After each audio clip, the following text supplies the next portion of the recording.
OST market research के my portfolio analysis series में आपका स्वागत है दोस्तों।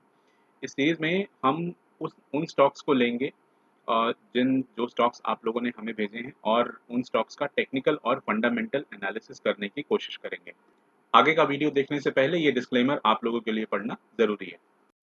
दोस्तों, हमारा आज का स्टॉक है क्यूपिड।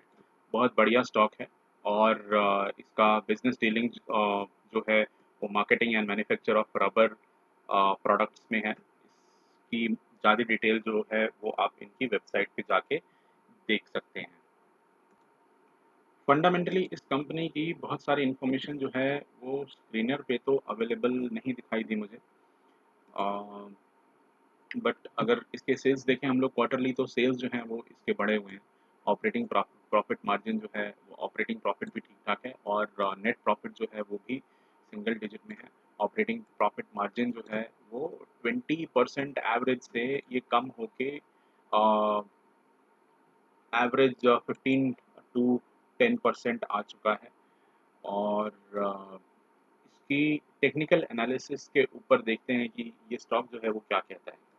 तो टेक्निकल एनालिसिस में सबसे पहले ये हमने मंथली चार्ट लगाया है। मंथली चार्ट में ये ऊपर से नीचे आने के बाद और पहला ग्रीन इसने बनाया है, पहला ग्रीन कैंडल बनाया है और अभी भी ये ग्रीन में ही है। बट पिछले 2 महीने में अगर आप देखें तो पिछले 2 महीने में इसने रेड कैंडल बनाई थी। वीकली में अगर हम देखें तो वीकली में इसने पिछले 3 वीक से ग्रीन कैंडल बनाया है और ऊपर की तरफ बढ़ रहा है। पर अगर इसका प्राइस रेंज देखा जाए तो ये इसका छोटा-सा एक प्राइस रेंज है जिसके बीच में ये काफ़ी दिनों से ट्रेड कर रहा है और ना इसने ऊपर की तरफ ब्रेक किया है, ना नीचे की तरफ ये ब्रेक कर पा रहा है। तो ये एरिया में ही ये कंसोलिडेट कर रहा है। इसके हाई और लो के ऊपर मैंने एक फिबोनाची बना दिया है और फिबोनाची के हिसाब से अगर आप देखें तो ये जो इसका 38.2% का जो एरिया है, यहाँ से लेके 68.1 का जो एरिया है, इसी में ये कंसोलिडेट कर रहा है। और जब तक ये ऊपर की तरफ नहीं ब्रेक करता तब तक ये ऊपर नहीं जाएगा और जब तक ये नीचे की तरफ ब्रेक नहीं करता तब तक ये नीचे की तरफ नहीं जाएगा। ये इसके वीकली मूविंग एवरेज लगे हुए हैं, तो फिर अगर आप इसका 20 मूविंग एवरेज देखें और 50, 100, ये सारे के सारे काफ़ी नज़दीक हैं। तो इसको हम लोग कन्वर्जेंस कहते हैं। अगर यहाँ से ये नीचे की तरफ ब्रेक करता है तो नीचे जाएगा और ऊपर की तरफ रहता है तो ऊपर की तरफ ही जाएगा। पर ये जो एरिया मैंने आपको बताया 260 और 270 का जो रेंज है उसको तोड़ना इसके लिए बहुत ज़रूरी है। और नीचे की तरफ इसका 200 वीक मूविंग एवरेज का जो एरिया है, 200 का जो प्राइस है, उसी प्राइस के ऊपर उसी प्राइस से ये सपोर्ट लेके ऊपर की तरफ जा रहा है। तो अभी के लिए तो ये कंसोलिडेट ही कर रहा है। दोस्तों, फंडामेंटली इस स्टॉक में मुझे कोई बहुत अच्छा फीलिंग आया नहीं, क्योंकि इसका प्राइस आपने देखा था। इसका प्राइस ऑपरेटिंग प्रॉफिट मार्जिन जो है वो एवरेज 30 से डाउन होके लास्ट ईयर अगर आप लास्ट क्वार्टर का अगर आप देखें तो लास्ट क्वार्टर का ये 12 पे क्लोज हुआ था। और दूसरी चीज़, अगर मैं इसका प्राइस रेंज देखूं तो इसका प्राइस रेंज जो है वो इस बॉक्स के अंदर ही है। तो अगर आप इस स्टॉक में बने रहना चाहते हैं तो जब ये 260 270 के रेंज में जाता है तो आप इसमें प्रॉफिट बुक कीजिए और जब ये नीचे आके 200 के रेंज में वापस आता है तो आप इसको दोबारा बाई कीजिए। स्टॉप लॉस जो है वो उसका जस्ट थोड़ा सा पॉइंट नीचे रहेगा। जैसे अगर मैं इस बॉलिंजर बैंड के हिसाब से देखूं तो इस बॉलिंजर बैंड में ये हमने वीकली बॉलिंजर बैंड लगा लिया है। वीकली बॉलिंजर बैंड में ये अपने अपर बॉलिंजर बैंड पे है। तो अगर ये इसको ऊपर तोड़ के और जाएगा तो 267 का रेंज जो है वहाँ तक जा सकता है, या फिर ये हो सकता है अगले हफ्ते यहीं से रिवर्स हो जाए और नीचे आएगा तो ये जो रेंज है इसका 206 से लेके और 202 का जो एरिया है, 200 का जो एरिया है, वहाँ से ये दोबारा सपोर्ट लेके ऊपर की तरफ जाने की कोशिश करेगा। तो मैं इस तरीके के स्टॉक में अपना एक्सपोज़र जो है वो काफ़ी लिमिटेड रखूँगा। जब तक ये ऊपर की तरफ ब्रेक नहीं करता, तब तक मैं इसको अपने होल्ड में नहीं रखूँगा बहुत ज़्यादा दिनों तक। अगर मुझे इसमें रहना है तो और मुझे लगता है कि मुझे ये बहुत अच्छा स्टॉक है, तो मैं इस स्टॉक में नीचे की तरफ बाई करूँगा और ऊपर की तरफ सेल करूँगा। ये ऊपर का एरिया है और ये नीचे का एरिया है। बहुत ज़्यादा मैं इसमें एक्सपोज़र नहीं रखूँगा और अपने पैसे को इससे बेहतर स्टॉक में डालने की कोशिश करूँगा। अगर आपने इस स्टॉक को ऑलरेडी परचेज़ करके इसमें फँसे हुए हैं, तो फिर मेरा सजेशन आपको यही रहेगा कि ये जो ऊपर का एरिया है 267 और 270 और 260 का जो रेंज है उसमें से आप इसमें से निकलने की कोशिश कीजिए अगर आपको वो प्राइस मिलता है तो। और दोबारा अगर आप इसमें एंट्री लेना चाहते हैं तो फिर 200 का जो प्राइस है उसमें आप एंट्री ले सकते हैं। दोस्तों आज अगला स्टॉक जो है वो है fibre web India. Fibre web India के प्रोडक्ट के बारे में अगर आप देखें तो मास्क हो गया और अलग अलग तरीके के फैब्रिक हो गए, वो इस तरीके के फैब्रिक बनाते हैं। और इसमें ये इंडस्ट्रियल प्रोडक्ट हैं, इनके हॉस्पिटल के मास्क और इंडस्ट्रियल गारमेंट्स बनाते हैं, ऑटोमेटिव प्रोडक्ट भी बनाते हैं जिसमें अ, कार का जो मैट होता है वो बनाते हैं, कार का जो कवर होता है वो बनाते हैं, एग्रीकल्चरल प्रोडक्ट भी बनाते हैं।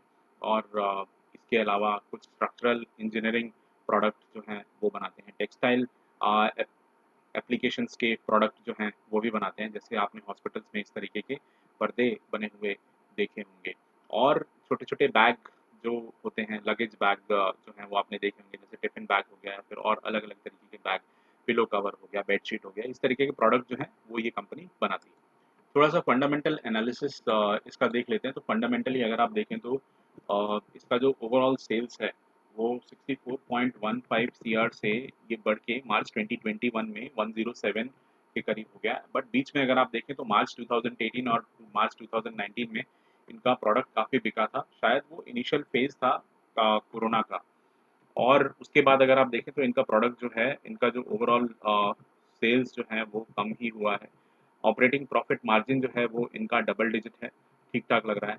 नेट प्रॉफिट अगर आप देखें तो नेट प्रॉफिट इनका नेगेटिव से पॉजिटिव हुआ और पॉजिटिव से अभी लास्ट जो इन्होंने क्लोज़ किया था मार्च 2021 में वो 14.37 पे क्लोज़ किया था।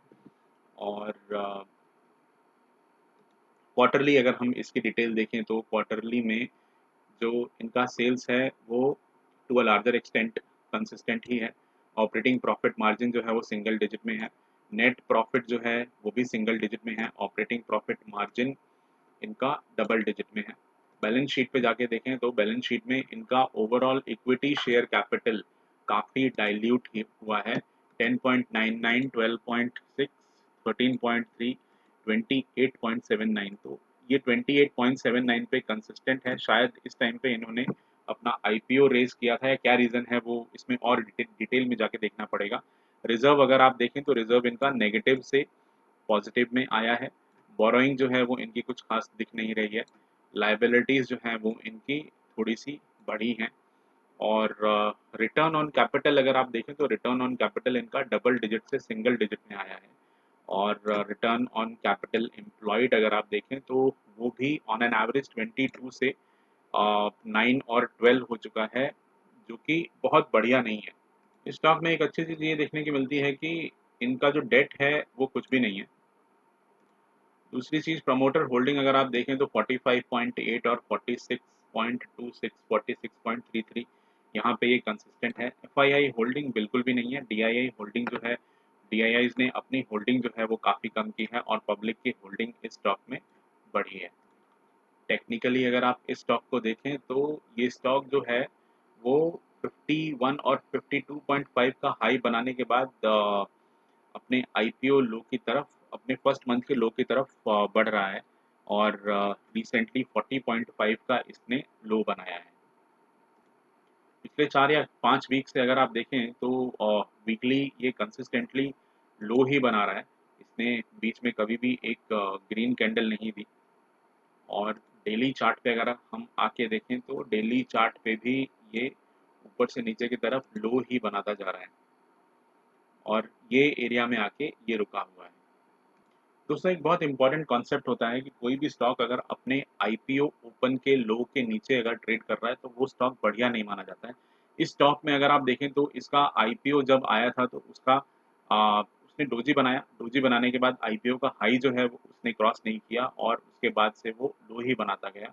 तो मेरे हिसाब से मुझे नहीं लगता कि मैं इस तरीके के स्टॉक को इस वक्त लूंगा या अपने पोर्टफोलियो में रखूंगा। अगर मेरे पास पोर्टफोलियो में है ये स्टॉक तो ज़रा-सा ऊपर जाता है, जैसे 45 और 45 की रेंज में जाता है, तो मैं इस स्टॉक से निकल जाऊँगा और निकलने के बाद जो भी मेरा अमाउंट है, जो भी मेरा एक्सपोज़र है, वो पैसा जो है वो किसी बेहतर स्टॉक में डालने की कोशिश करूँगा।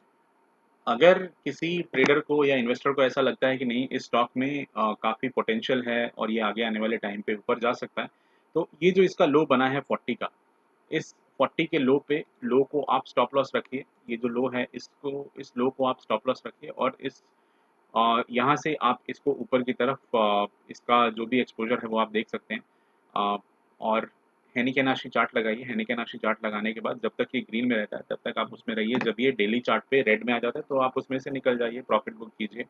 दोबारा जब वो दोबारा ग्रीन में जाता है तो आप उस स्टॉक में दोबारा री-एंट्री कर सकते हैं। और उसके बाद जब वो रेड में आता है हेनिकेनाशी चार्ट में तो आप उसमें से निकल सकते हैं। बट अगर कोई मुझसे पूछे कि क्या मैं इस स्टॉक को अपने पास होल्ड करके रखूँगा, तो मैं ये कहूँगा कि नहीं, मैं इस स्टॉक में को होल्ड नहीं करूँगा। इसमें जो भी मेरा एक्सपोज़र है, उस अमाउंट को एक बेहतर स्टॉक में डालूँगा मैं।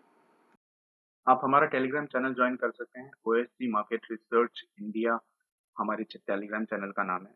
अगर आपकी कोई स्टॉक स्पेसिफिक क्वेरी है या फीडबैक है, तो आप researchindia.osg@gmail.com पे मेल कर सकते हैं।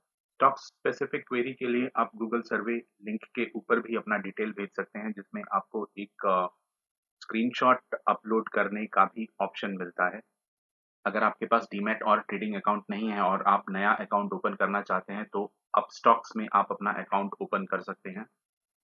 इन सब की डिटेल आपको डिस्क्रिप्शन में मिल जाएँगी लिंक के साथ। इस चैनल पे और भी बहुत सारी एजुकेशनल वीडियोज़ हैं, जैसे टेक्निकल एनालिसिस के ऊपर, एसआईपी के ऊपर, म्यूचुअल फंड के ऊपर, चार्टिंग प्लेटफ़ॉर्म पे और एनएसई की काफ़ी सारी रिपोर्ट्स हैं उनके ऊपर। तो आप चैनल के बाकी वीडियोज़ को भी ज़रूर देखिएगा।